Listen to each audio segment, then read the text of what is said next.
Well, welcome back, everybody, to the Northwest Geology Guy.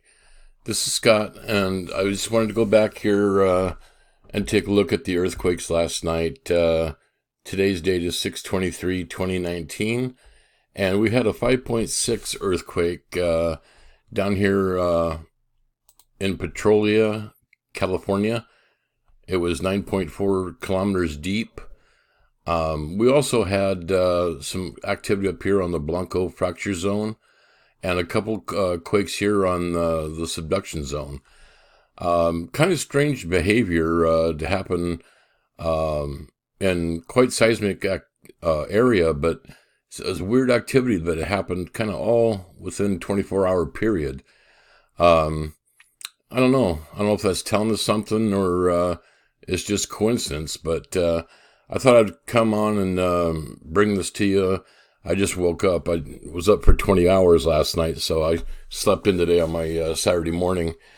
But it was actually kind of weird because felt reports came in from as far down as San Francisco and Oakland.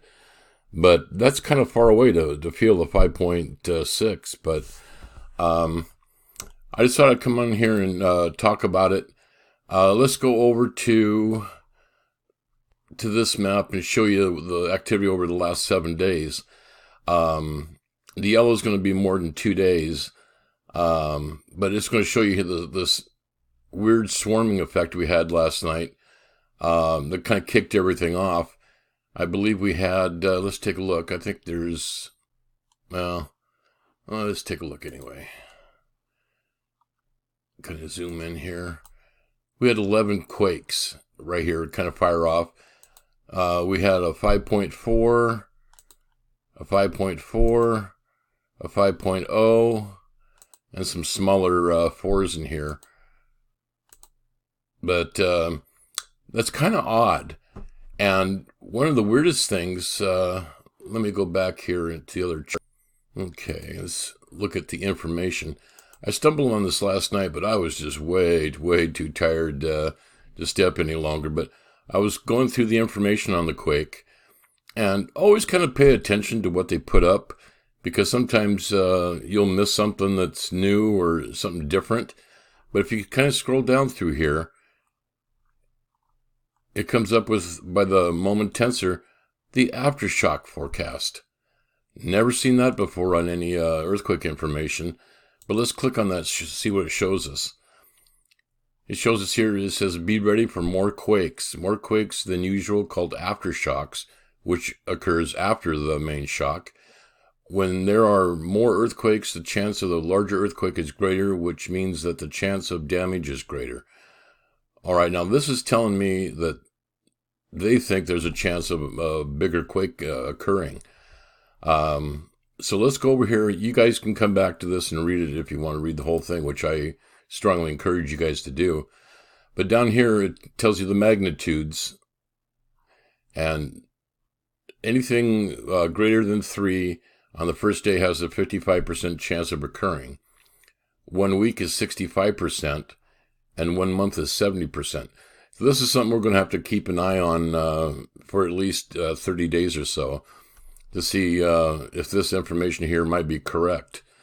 But if we come down here to a magnitude 7, it's less than 1% chance in the first day, 1% after a week, and 1% after a month.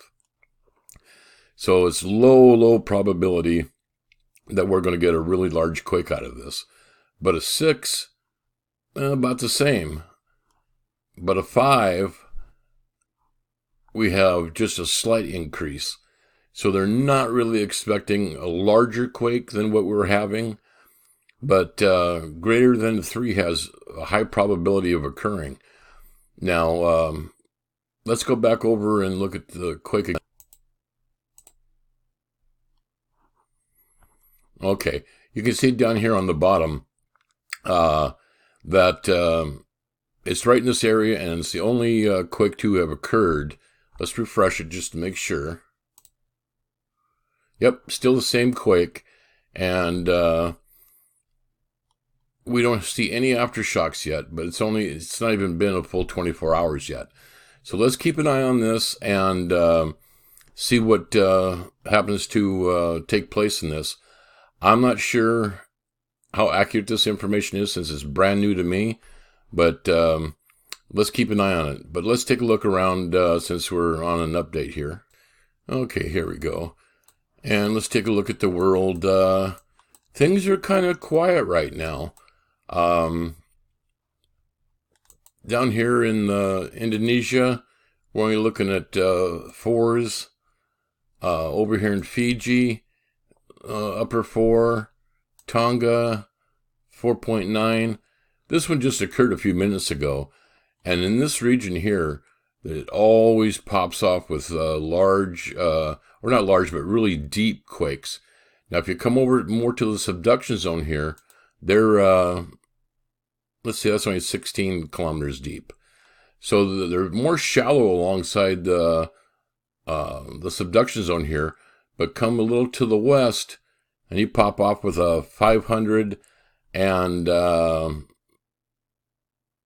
3.8 kilometers deep. So, let's see here. Let me see if I can pull that up a little bit for you.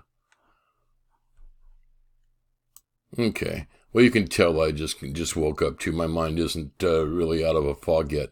But yeah, it was 503.8 kilometers deep. And you'll always see that in that whole area here. Let's zoom back in. Right along here is kind of a bend in the crack in the crust. It looks like the subduction zone over here stops here, but it's still kind of a fracture in the crust. Comes up here around Vanuatu, which is very seismically active, and it comes down here. But it's always really deep over here. There's a few spots on the planet that always seem to kick off extremely deep quakes. But we'll go back into that in a future video. That's something I'd like to talk about too, is the deep quakes and where they occur, and see if I can dig up some information why they occur where they occur. And see, it's not tectonically that far away from Tonga's quake, but it's massively deeper than 10 kilometers. So that's a new idea for me to come up with something new, give you some more information to put in your toolbox. But you guys have a great day and be safe. And I'll be coming at you with another video very soon. Thank you and have a good day.